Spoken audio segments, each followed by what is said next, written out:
жолды қолдану. Яғни сіздермен бүгін түрлі тапсырмалар орындаймыз. Сабағымыз бүгін таксономиясы бойынша құрылған. Сол тапсырмаларды орындау барысында шығармадан алынған үзінділерді өз көзқарасымызды дәлелдеу үшін орында қолданатынымыз. Олай болса, ең бірінші сіздерге жалғыз ұлдан артық па, жалған қайда, бала менше бақыттың керегіне топан су басып кетсін қалғандарын деген кім еді? Ана еді. Бірінші түр сіздер ананың толқуасыздар. Апырай, қалай барам, атамның ақ қоқысты қалай ғана деген кімнің сөзі еді? Әкенің сөзі, сіздер әкенің толқуасыздар. Үшінші топ, ей кімсің, тірісің бе, жаның бар ма, ақ қуды неге атасың, арың бар ма деген кімнің сөзі еді?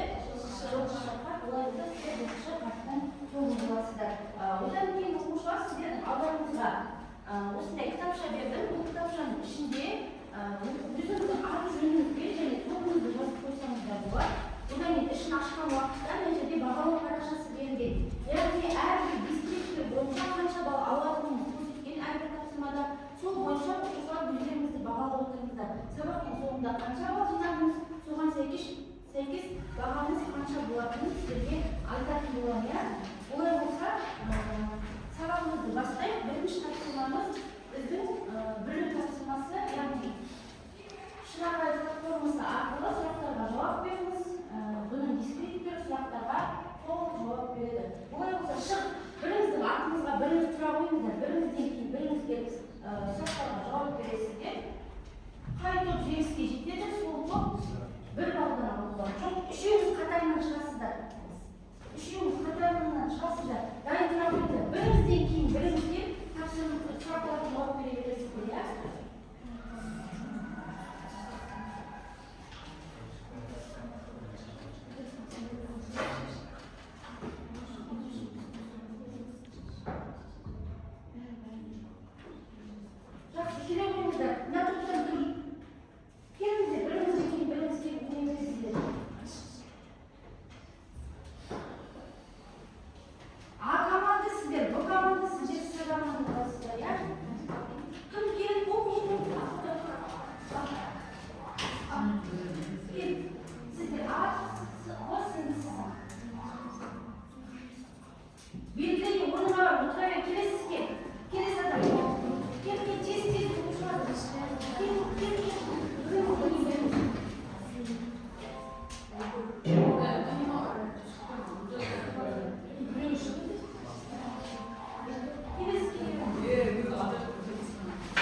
Шығарманың үзінділерін пайдаланып, нәтижеде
Жақсы оқушылар, болды аяқтаймыз. Аяқтаймыздар.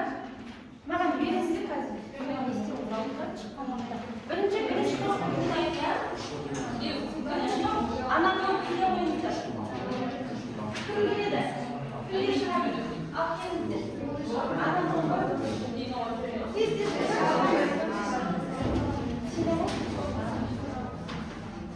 Қалған оқушылар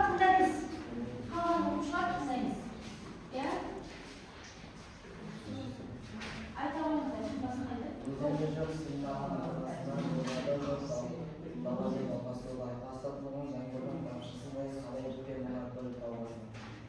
Ya, bu sürede, bu var mı? Yok ya. Öğretmenin, nada ne yapılan, şu an ya, bu sürede, okuşlar tındayız.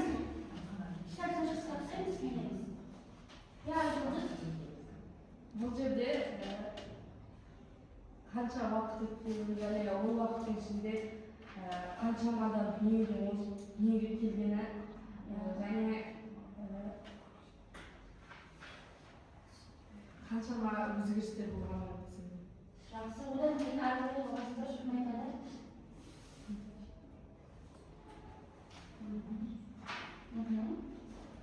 Жалпы не туралы білгенді менің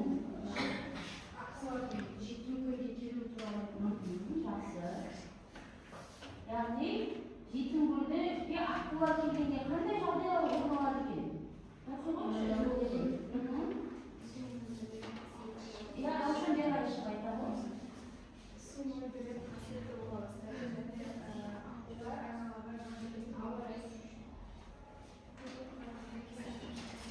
Ya, kasiyetli bola bastaydı ya, және бұл турдан қандай екен айтылады?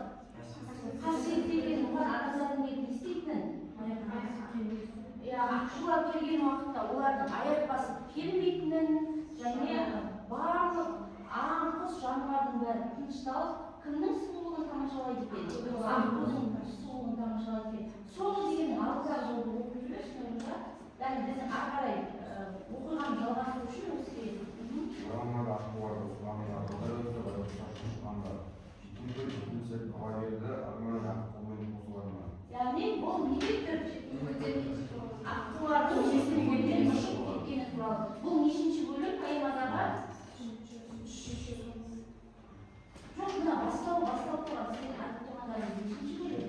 Бірінші бөлім ғой, оқушылар бірінші бөлім. Яғни оқушылардың жетімгүлдің сұлулығы мен әдемілігінен басталуы, оған аққулардың келуі, тілдің қандай екені қасиетті сені айтылады. Жақсы, отыра қойыңыздар. Өздеріңізді бағалауға ашықсыздар, бағалауға. Мұнда екінші топ педагогтар айтып қойған. Сіздерге тез оқушылар сізге уақыт санаулы, сіздерге түсінуге 1,5 минут қана уақыт беріледі. Ал тезірек айта қойыңыздар.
көп ошол бала мен ак кыз шыққандан кейін қандай жағдай орын алатын еді, кімге бар деп айтатын еді? Анасы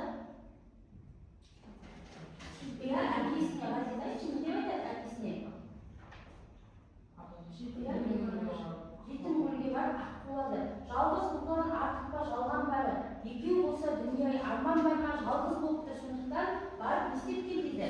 Ақ құлды артық кел дейді. Сол кезде әкесі не деп жауап беретін еді? Киелі құсқа қалай барам, мен бара алмаймын деп айтатын еді. Сол кезде анасы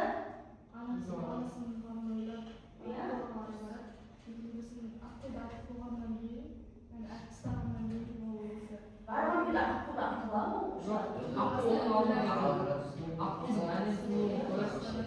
Иә, сұлулығына тамсанып, әдемілігіне тамсанып, оның қасиеттілігі бар ғой, бірден ақ құлға мылтықта аталмайды, сондықтан ол бірақ жаңа ақ құлда отырғандай мылтықта атып жібересің. Ары қарай соғысында соңында басқадағы қимылға кімдер оқушылар?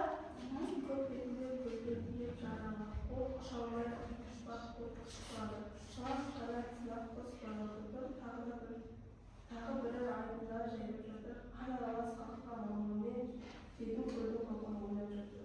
Бұл сөзі аққуды қасырадығына жастап, бұл ұша алмай. Аққудың жайрап жатқаны, аққуда қандай адалдық көрінеді айтып жүрші? Аққу үнемі жылжып жүреді, және егер бір аққуға бірдеңе болып қалса, қасына қалмай жүреді.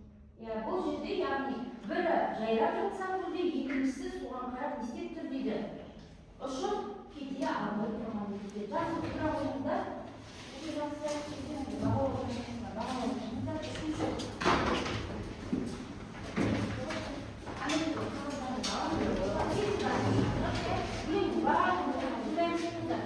үшінші бөлімде не айтылған туралы айтып Үшінші бөлімнің бастауы жылқышы қан қолмаңда жүрген жылқышы қартың келіп көргенсіз таң сәріде аққуды атқан табиғаттың тастан жасағанын бастайды.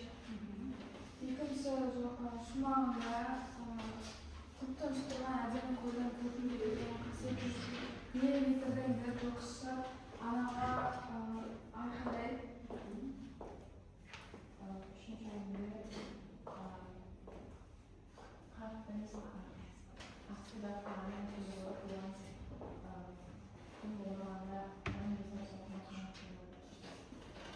яғни аққуға кезеңдерде ырымдаса, тым болмаса саусағында қанаттыңдар. Яғни қасиетке оқ ату үшін де белгілі бір ырымды жасау керегін айтады. Жақсы. Одан кейін анасы өз ісіне қайғырып және сор қайғымен арпалысып, соны бір не істеп қойған айтады. Және кіші кезден аққуда қор екен білсе де баласы үшін дайын болған. Сонда ана оқушылар ол аққудың қасиетке қол жұмсамау керек екен, аққуды атпау керек екенін біліп тұр. Бірақ кім үшін жасап тұр мұның бәрін? Баласы үшін жасап тұр. Аққуды атқан деген анасының жетім көрген көзі сипатталып тұр. Яғни баласының бірден көзден көрсетіліп тұр. Поэманың соңында жетім көрген аққуларды ұшып кетіп жетім көрген қасиеттілігі жоғалғаны көрсетіледі. Яғни бұл жерде қасиетке қол жұмсаған, оғатқан ананың жолы болды ма, баласы жазып кетті ме? Жоқ, бақытсыз ол. Ең соңында ана есінен айырылып кететін екен. Мына жатқан аққуды мен аттым, жоқ, атпадым, кешіре гөр жаратқан деп өзінің есінен айырылып кеткен. Өте жақсы оқыра қойыңыздар.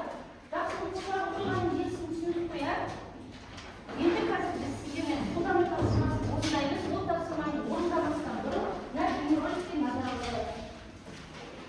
Суы көлдерге суға бауында келген аналық аққу аяғына мұз батып қайта тұра алмаған. Сосын аналық аққу да сұрағын қимай суылаңда жиырылып жүрген. Кәрбұда қысқы нәлегі жуырдаға үйренген адам тұрмақ далаға берген құсқа да жарайсыз болып тұр.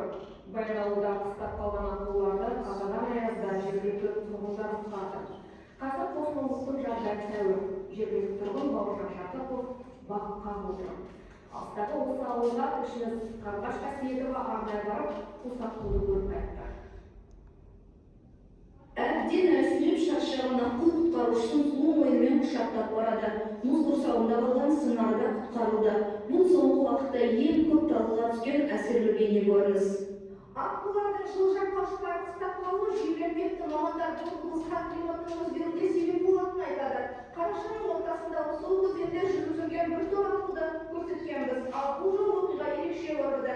Қанатына мұз қатқан анау аққуды Сыңар тастап кете алмай төңіректеп жүрген. Көмек дер кезінде жетті. Бауыржан Жақыпов әкесімен бірге жалғыз аққуға тап болған. Көп ұзамай оның Сыңарын да тауып алды.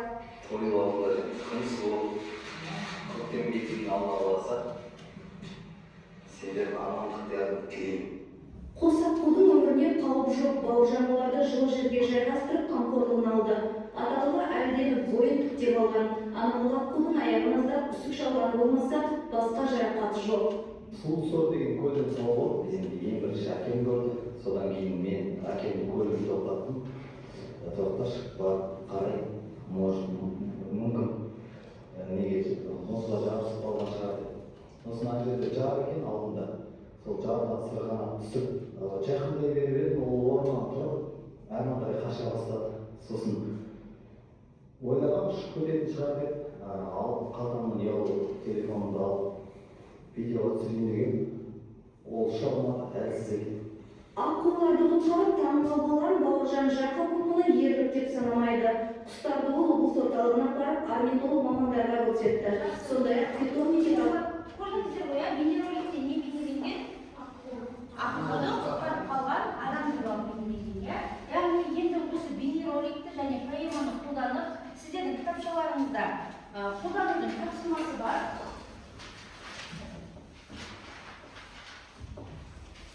Қолданудың тапсырмасын орындаймыз. Сұлусор көлінде Яғни мәліметтерді және поэманы қолданып, жұрттық тапсырманы орындаймыз. Жұбыңызбен орындайсыз қасыңызда. Бейнероликтегі адамның іс-әрекеті не істеді? Бейнероликтегі адам соны жазасыздар. Және поэмадағы адамның, және ананың іс-әрекетін жазасыздар. Одан кейін бейнероликтегі құлсаққу, олар не істеді? Және поэмадағы құлсаққу, бұл қандай жағдайға ұшырады? Дискриптор бұл тапсырма бойынша сіздер екі балл жинай аласыздар. Бейнероликтегі адамның іс-әрекетпен поэмадағы адамның іс-әрекетін талдайды. Аққудың Сыңармен жүретініне шығармадан мысал келтірулеріңіз қажет. Орындауға сіздерге жазуға 2 минут уақыт беремін.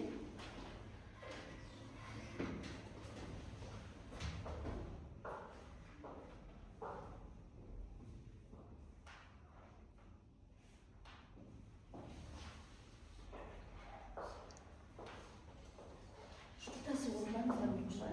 Ақылдасып отырып жүргеніңізбен сіздерге жұқтасы.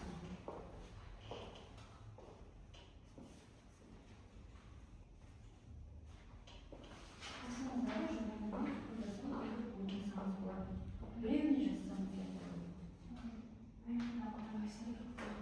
ананың іс-әрекеті шығармадан мысал келтіруді ұмытпаймыз оқушылар. Себебі біздің мақсатымыз шығармадан алынған үзінділерді өз көзқарасымызды дәлелдеу үшін қолдану екен.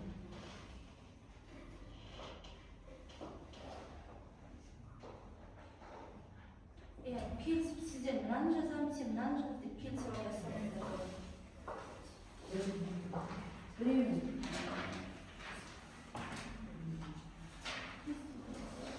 Біреуін уақыттарына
оның қасиетін киесін түсінді, жақсы. Енді поэмадағы адамның іс-әрекетін айтайықшы, кім айтады?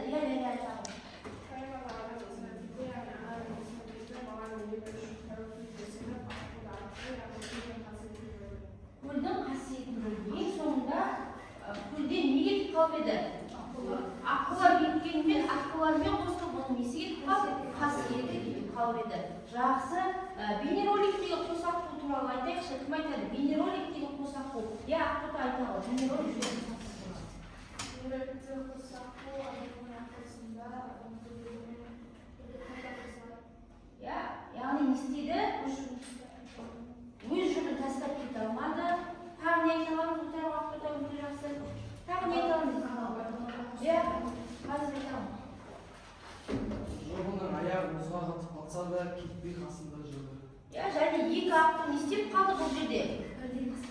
Бірдей қыстап қалып, яғни олар өлді ма? Жоқ. Яғни не істеп қалды? Аман қалды.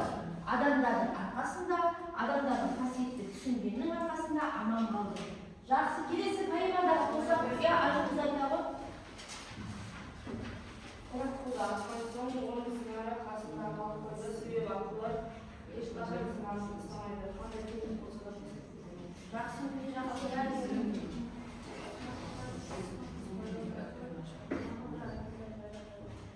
бұл жерде аналар аққудың қасынан кетпей, қасында жүріп қалып Яғни көлде қалып қойды. Сынық қанат, сынық құс байлауда тұр, ал біреуі айдында жайрап жатыр деген шығармадан үзіндеген тіпті дұрыс қоя оқушылар. Яғни бұл жердегі дискурсқа сәйкес поэмадағы бір аққу жаралған өмірін қиса, екінші аққу да суға тастап кете алмай тұр екен. Жақсы, өте жақсы оқушылар. Келесі тапсырма бізде талдау тапсырмасы, бұл жеке тапсырма. Жеке жұмыс жеке орындайсыздар. Яғни сол талдау әдісі бойынша жеке тапсырманы орындаңыз. Әрбір топқа сәйкес ана тобы сіздер ырымға қарамастан баласы үшін аққуды атқан ананы сипаттайсыздар. Ананың мықты жағы, әлсіз жағы қандай, мүмкіндік қандай және қауіп қатері қандай. Қандай қауіп қатерге ұшырады. Келесі әке тобы сіздер екінші топ. Яғни баласы үшін қасиетке қарсы шыға алмаған әкені сипаттаңыз. Әкеге мінездеме бересіздер, мықты жағын, әлсіз жағын, мүмкіндігімен қауіп қатерін жасты. Одан кейін сіздер жылқышы қарт. Жылқышы қарттың қауіптің айтқанының бәрі өтіп деген сөзіне келісесің бе? Өз олардың дәлеліне жеткізесіздер. Оның дискурстері бұл тапсырмада сіздер үш қауымның арасында шығарып өткендердің мықты жағын, әлсіз жағын жазады, мүмкіндіктерінің қауіп қатерлерін жазады және шығармадан мысал келтірутеріңіз келесіздер. Яғни оқу мақсатыңызға сәйкес көркем шығармадан алынған үзінділерді қолданып көзқарасыңызды дәлелдеуіңіз керек. Оны орындауға сіздерге 3 минут уақыт беремін. 3 минут уақыт беремін.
барлығын жасауға дайын, иә?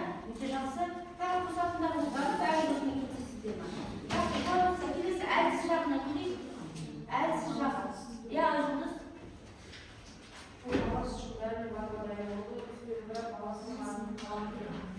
Иә, бұның әлсіз жағы, яғни әйел адам мықтылығымен қатар әлсіз болып келеді. Баласының ауруының алдында ол әлсіз әрі дәрменсіз болып тұр. Келесі мүмкіндігі. Я мүмкіндігі не қоша оқылы? Яғни анада басқа мүмкіндік бар ма еді оқушылар? Бар еді, иә, биологтың айтқанына сенбей, басқа жолдарын да қарастыруға мүмкін болар еді. Жақсы. Келесі қандай қауіп қатерге ұшырады? Иә, Раушан айтады, Раушан.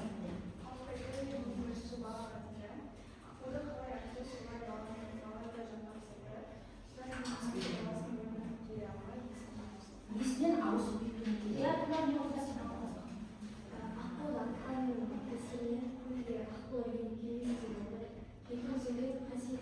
Иә, ана жетім гүлді қасиетінен айырып тастады, иә. Өте жақсы, бірінші топ өте жақсы талдаған. Екінші топ әкені талдаймыз. Әкенің мықты жағын кім айтады? Иә, Айгүл айтады.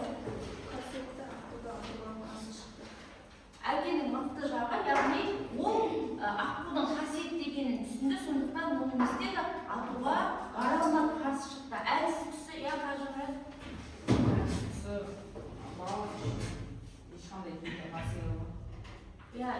Яғни баласы үшін ештеңе жасай алмай қалды, иә, былай қарап тұрғанда. Иә, шарасыздық көрсетті. Жақсы, өте жақсы. Келесі, қандай мүмкіндік бар еді аққуда айтады?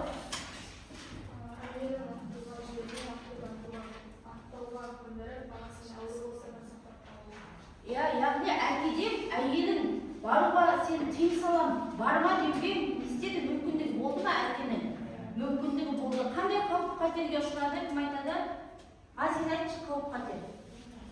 Иә?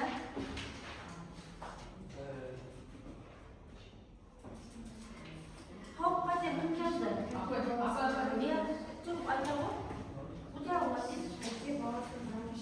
Иә, бұл жердегі қауіпі анамен қатар әке де өзінің перзентінен, өздері жалғыз перзентінен айырылып қалған екен. Жақсы, өте жақсы. Екінші, әке тобында жақсылаған, үшінші мықты жағы. Иә, әсір айтады.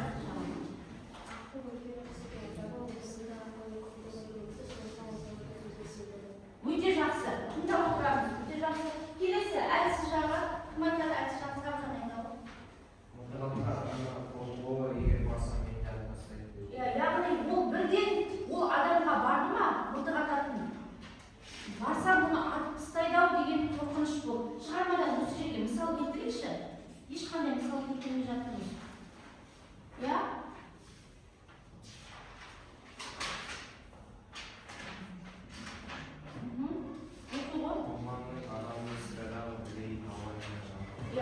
Бұл қамның адам емес сырадағы білейін табайын да бір амал қаруы бар қазаққа құрықпенен ұмтылса.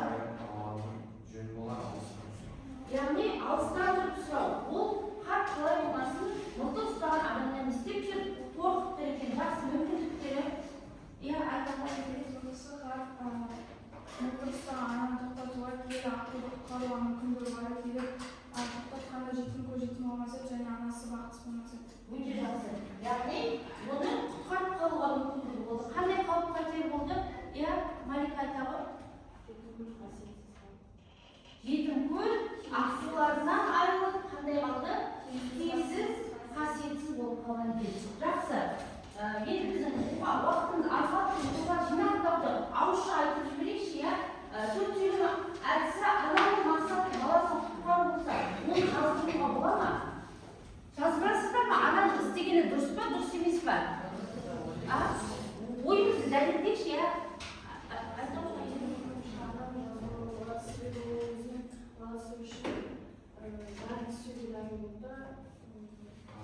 Жазғыруға бола ма, болмай ма? Болмайды ғой, иә? Болмайды. Себебі ол не істеді? Баласы үшін бәрін жасап, иә? Қандай мысалмен дәлелдей аласың? Иә, айта ғой.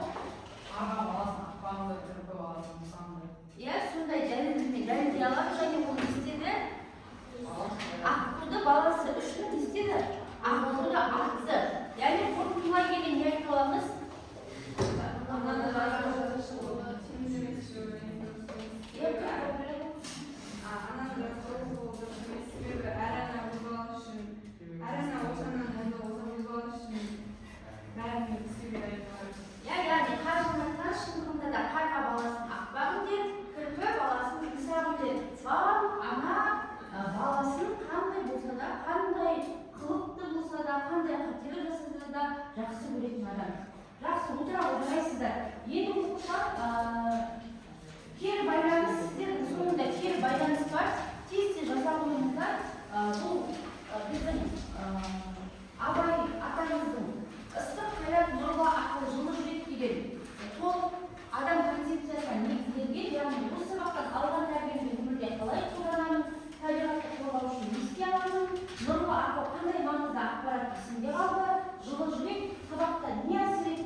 үшін бәрі барды, бірақ сонда бәрі баласына айырып Жақсы. Бұл жылу әсер еткен. Жақсы. Тағы кім оқиды? Яғсы.